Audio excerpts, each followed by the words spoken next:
다음 주 금요일 역사적인 남북 정상회담이 열립니다.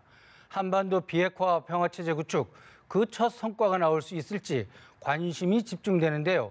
오늘은 4.27 남북 정상회담의 의미와 앞으로의 과제에 대해 짚어보는 시간 준비했습니다. 문재인 대통령 통일외교안보 특보 모시고 말씀 나눠보겠습니다. 안녕하십니까? 안녕하십니까? 먼저 이번 회담에서 어떤 성과를 내느냐, 그게 가장 관심이 집중되는데요. 이번 회담의 그 전망을 어떻게 보십니까?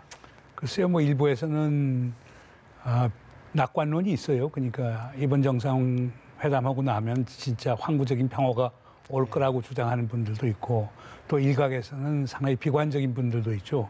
이번 남북 정상회담에서 큰 성과 내기 어려울 거다. 그리고 북미 정상회담도 어려울 것이다.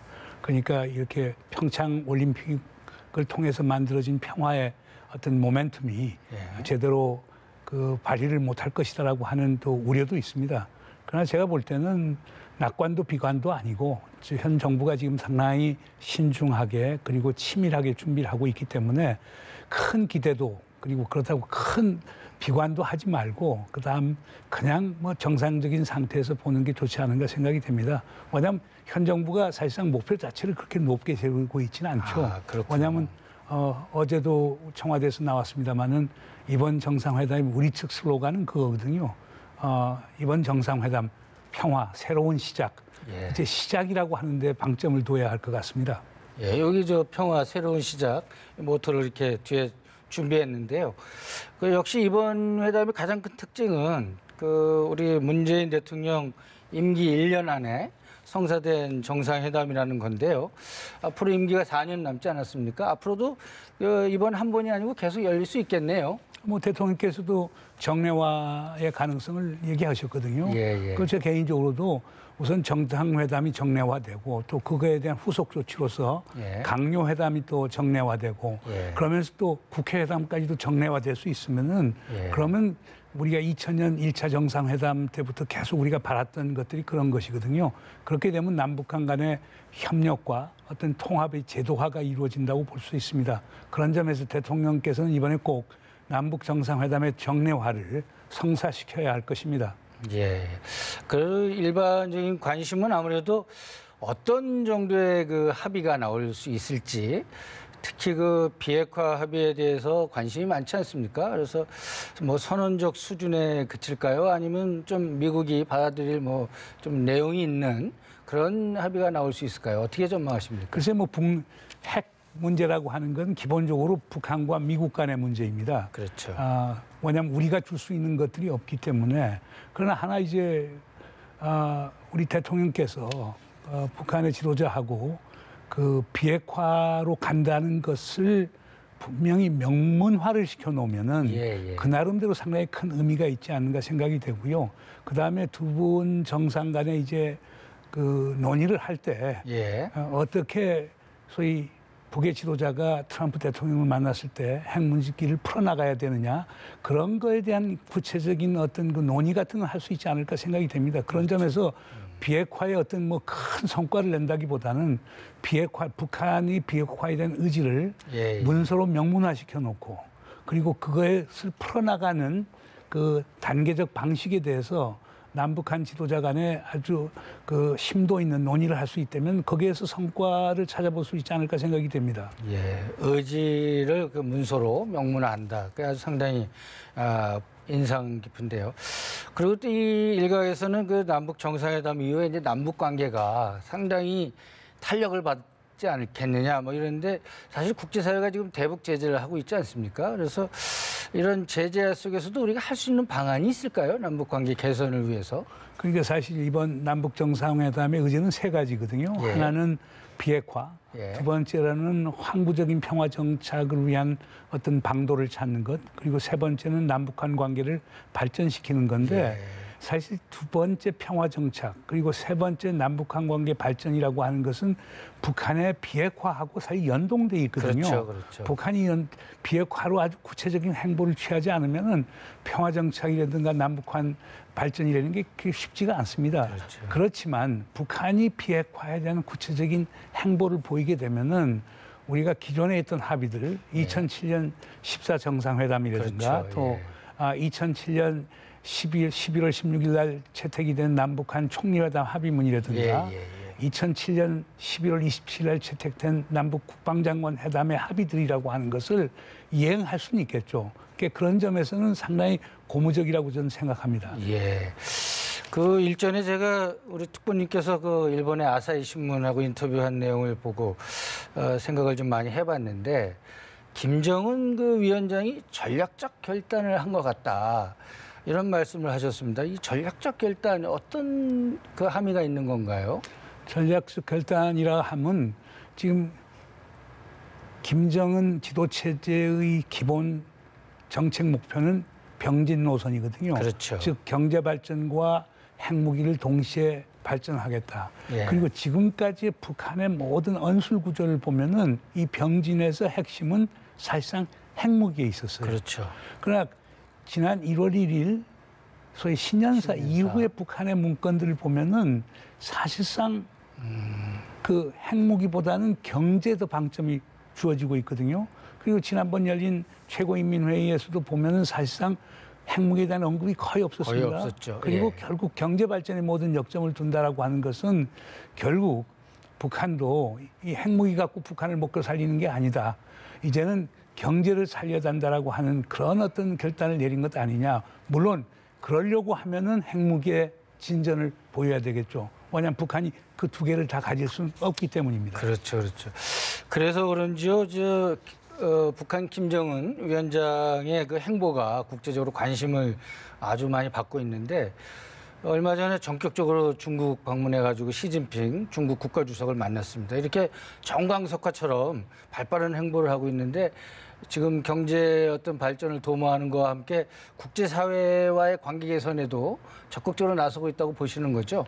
그렇습니다. 두 가지 이유 때문입니다. 하나는 북한도 정상국가다. 특히 예. 새로운 지도자, 그 김정은이라는 새로운 지도자 하에서 북한이 국제사회의 정상국가로 자리 잡겠다라고 하는 게 하나의 북한의 정책 목표인 것 같고요. 또 다른 하나는 경제를 살리려고 하면 국제사회와의 협력이 필수적이거든요. 그렇죠. 예. 그렇기 때문에 그런 이유에서도 북한이 외부로 밖으로 나오려고 하는 거죠. 이미 여러 가지 징후들이 많습니다. 가령 리영호 외상이 뭐 스톡홀름 가서 또 회의를 한다든가 또는 아마 정상회담이 끝나고 나면 리수용 당 중앙위 부위원장이자 외교위원장인 리수용이 지금 유럽을 간다는 또 그런 소식도 나오고 있거든요. 그러니까 북한은 하여간 기회만 주면은 국제사회에 나가겠다라고 하는 강한 의지를 표명하고 있습니다. 예. 요 대목에서 얼마 전에 특보께서 북한이 그 엄격한 국제사회 제재에 굴한 건 아니지만 국제사회 그 제재 압력 강화가 나름대로 의미가 있었다. 또 얼마 전에 또 트럼프 대통령의 어떤 대북 제재 효과가 뭐 좀 전체적으로 긍정적으로 발휘되는 것 같다. 이렇게 말씀하셨는데 국제사회 제재 효용성 요 시점에서는 어떻게 좀 저는 효과가 있다고 봅니다. 북한이 경제적으로 고통을 느끼고 있다고 봅니다. 그러나 여기서 핵심적인 것은 중국이 유엔 안보리 제재 결의안에 거의 100% 동참하고 북한에 대해서 제재를 가하는 데서 결국에 북한의 태도 변화가 온 것 아닌가 생각이 됩니다. 물론 트럼프 대통령의 강한 압박도 있었지만은 지금 그렇죠. 보세요. 지금 네. 북한 경제의 90% 이상이 중국에 의존을 하는데 중국이 유엔 안보리 제재 결의안에 동참하면서 경제적 고통이 시작됐거든요. 그렇죠. 그러니까 그런 것도 제가 볼 때는 북한의 입장을 변화시키는데 큰 역할을 한 것 아닌가 봅니다. 예.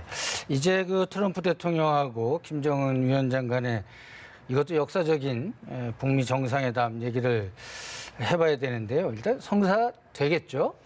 물론 될 거라고 보는 거죠. 그러니까 제가 알기에는 미국의 최고위층 인사가 이미 북한을 방문한 걸로 언론 보도에서도 나오고 있습니다만은 그래서 아주 고위층 접촉들이 있어 왔고 트럼프 대통령 스스로가 5월 말이나 6월 초에 정상회담을 할 것인 것처럼 얘기를 했기 때문에 북미 정상회담은 이제는 거의 깰 수가 없다고 저는 생각이 됩니다.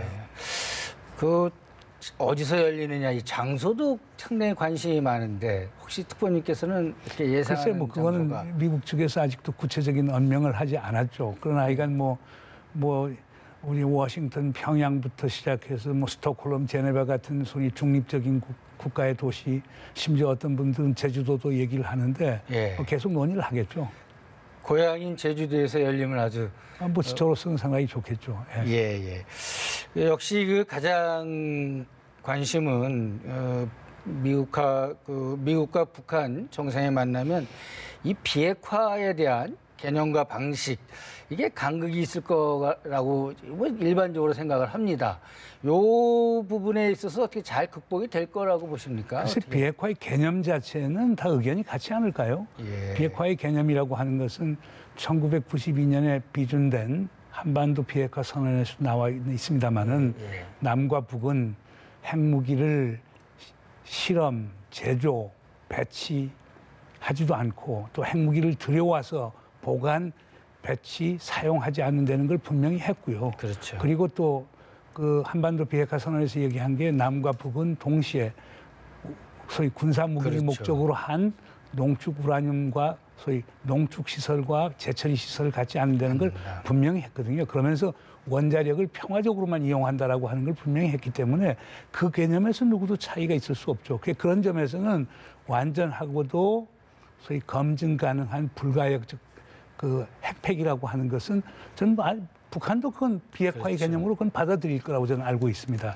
예. 단 차이는 순서를 어떻게 하느냐 하는 문제죠. 순서. 순서를. 그러니까 소위 북한의 비핵화를 먼저 하고 그다음 미국이 그에 상응하는 어떤 그 보상을 해주느냐 아니면 동시에 하느냐 뭐 이런 점의 차이점은 있겠지만 비핵화의 개념 자체는 그 국제적 어떤 보편적 개념이 아닌가 생각이 됩니다. 예. 지금 완전하고 불가역적이고 이런 비핵화를 말씀하셨는데 북한 입장에서도 완전하면서도 불가역적인 체제 보장 또는 뭐 CVIG라고 하죠. 뭐 그런 북한의 어떤 요구 수준도 만족이 돼야 되지 않겠습니까? 글쎄요, 뭐 북한에서 얘기하는 건 사실 체제 보장을 얘기하는 건 아니거든요. 그렇죠. 예, 그러니까 북한에서 얘기하는 것은 소위 군사 위협과 체제에 대한 위협이라고 얘기를 했어요. 예. 뭐 그런 건 얘기해서 뭐 미국을 포함해서 일부 국가들이 북한에 대해서 행하고 있는 정치적 선전, 선동, 예. 그다음에 뭐 공작전 같은 거 그렇죠, 이렇게 포함이 될 텐데요. 그러니까 북한이 얘기하는 건 우리에 대한 군사적 위협을 없애달라. 그러면 그것은 결국에 뭐 하냐. 그냥 북쪽에 생각하는 건 남쪽에 북한의 핵무기가 있다고 생각하는데 그거 없애달라. 두 번째는 한미가 연합군사 연습을 할 때 소위 핵무기 장착이 가능한 전략무기를 배치하는데 그거 없애달라. 예. 그리고 더 나아가서는 미국이 북한에 대해서 재래식 핵 군사적 위협을 가하지 않겠다는 걸 분명히 해달라. 예. 그리고 더 나아가서는 평화 조약을 체결해주고 그다음 국교를 수교해달라. 이게 북한이 요구하는 것들이거든요. 그게 미국의 북한에 대한 적대적 의도와 소위 그 정책을 이제 폐기하는 건데 예. 그게 한 세트가 있을 거고요. 다른 한 세트는 결국에 제재를 완화시켜야 되겠죠. 그렇죠. 그리고 미국과 북한 간에 이제 미국은 북한을 지금 테러리스트 지원국으로 재지정을 해놨고 재지정했죠. 그다음에 예. 소위 적대국 그 교역법에 있어서 이걸 재적용을 또 하고 있거든요. 예. 이게 풀어야 될 것들이 많은데 또 그걸 풀어달라. 이런 것들인데 예. 북한 체제 자체는 그 북한 체제 스스로가 지켜야 되는 거죠. 그렇죠, 그냥 그렇죠. 외부적 여건을 완화시켜달라고 하는 게 북한이 요구하는 것이겠죠. 예. 그 핵 문제뿐 아니라 일각에서는 북한의 그 인권 문제 있지 않습니까? 이런 문제도 좀 현안이 될 거다. 이게 혹시 걸림돌이 될 수도 있다. 뭐 이런 전망도 하는데 그건 어떻게 보십니까? 글쎄 지금 워싱턴 전반적인 기류로 봐서는요. 예. 핵무기 못지않게 인권과 민주주의 문제를 들고 나올 가능성이 많거든요. 예. 그러나 다행히 얼마 전에 이제 국무부 대변인이 이번 회담에서는 핵 문제에 집중할 것이다. 그러나 우리가 인권 문제를 거론하지 않을 수는 없다라고 하는 것을 언급한 적이 있는데 결국 지금 미북 정상회담이 잘 돼서 북한에서는 핵 포기하겠다. 예. 그러면 미국에서는 그러면 그 외교 관계 정상화시키겠다 이렇게 나왔을 때 정상화시키는 것을 조약으로 비준을 받으려고 하면 상원에서 비준을 받아야 되는데 그렇죠. 미 국회. 이 상원 비준을 받으려고 하면 민주주의와 인권 문제를 소위 거론하지 않을 수가 없을 거예요. 그렇죠. 그렇기 때문에 핵 문제에 치중을 하되 인권과 민주주의 문제도 북한이 예. 어느 정도의 양보를 할 자세가 돼 있어야만 원만하게 모든 게 진행될 것 아닌가 생각이 됩니다. 예, 역시 그 미 의회 이게 굉장히 중요한 관건이군요. 물론이죠. 대통령의 이제 비핵화 구상 관심이 많이 쏠리고 있는데 포괄적 합의의 그 단계적 이행이라고 그럴까요? 뭐 이게 언론에서는 그렇게 축약해서 표현하고 있는데 이런 표현에 대해서 대통령의 그 비핵화 구상에 대해서 혹시 이렇게 전반적인 내용을 일반 그 국민들에게 설명하신다면 어떻게 설명할 수 있어요? 글쎄요, 지금 뭐 북한이 원하는 것은 이거거든요. 그러니까 오케이, 우리가 핵을 폐기하겠는데 예. 폐기 방식은 점진적, 예. 순차적인 방식이다. 그리고 행동 대 행동 원칙에 따라서 하겠다. 그래서 북한이 가령 핵을 동결한다. 예. 그러면 이제 미국이 뭘 해주고, 그 다음에 북한이 핵 시설과 미사일 자산을 신고한다. 그러면 그다음 미국에서 뭘 해주고, 그 신고한 거에 대해서 사찰을 하고, 사찰한 거에 대해서 소위 검증 가능한 폐기를 딱 하게 되면 그 단계별로 미국을 포함한 국제사회가 북한에 대해서 해준다라고 하는 건데, 미국 입장에서는 그거 과거에 해봤다. 그거 과거에 해봤는데 완전 살라미 그렇죠. 전술이라고 그래서 북한이 지 것들만 챙기고 비핵화를 안 하더라. 그러니까 미국 입장은 아예 처음부터 비핵화로 과감하게 통 크게 나와라. 그러면 우리가 다 해주겠다. 그렇죠. 그러면 북한 입장에서 과거 리비아 사례를 보면은 그거 해놓고 결국 리비아 체제 무너지지 않았느냐. 카다피. 받지 못하겠다. 네. 지금 이런 식으로 나오고 있기 때문에 그걸 조율하는 방법이 결국 우리 정부에서는 그러니까 기본적으로 일괄 타결, 포괄적 일괄 타결을 목표로 한다. 그러나 일괄 타결을 하더라도 그것을 집행하는 과정에서, 이행하는 과정에 있어서는 결국 순차적일 수밖에 없지 그렇죠. 않느냐. 그런 점에서 선언적 일괄 타결, 그다음 구체적 점진 이행이라고 하는 틀을 갖고 지금 있는 것 같은데요. 이것은 또 이번 남북 정상회담에서 또 구체적으로 논의를 해봐야 되겠죠. 예, 알겠습니다. 남북 정상회담 거기에 이제 북한하고 미국의 최고 정상이 만나는 사실 그야말로 역사적 전환기입니다. 이 정부의 외교안보 정책을 그 설계를 하셨다고 우리 일반적으로 알고 있고 하는데 이 시대를 사는 우리 국민들에게 이 시대를 어떻게 받아들여야 되는지 한 말씀 좀 해주십시오. 글쎄요, 뭐 제일 중요한 건 국민적 합의겠죠. 그러니까 정부가 지금 어렵게 남북 정상회담 지금 하는데 이걸 좀 지켜봐 주시고, 그리고 소위 생각이 다르더라도 성과를 이루면 그걸 지지해 주고, 그래서 국민적 합의를 만들어서 그 이번 남북 정상회담에서 합의한 사항들이 진행되는데 거기에 동참을 해 주는 게 상당히 바람직한 것 아니냐, 이런 생각이 들고요. 그다음 모두에서도 말씀을 드렸습니다만 이번 정상회담에 너무나 지나친 낙관적 기대도 하시지 말고, 그렇다고 비관하시지 말고 좀 차분한 마음으로 지켜봐 주시면은 아마 정부가 좋은 결과를 가져올 것이라고 저는 생각합니다. 예, 국민적 합의 참 그 중요한 대목인 것 같습니다. 자, 지금까지 문정인 특보 모시고 4.27 정상회담과 관련된 지혜가 담긴 말씀 들어봤습니다. 감사합니다. 네, 감사합니다.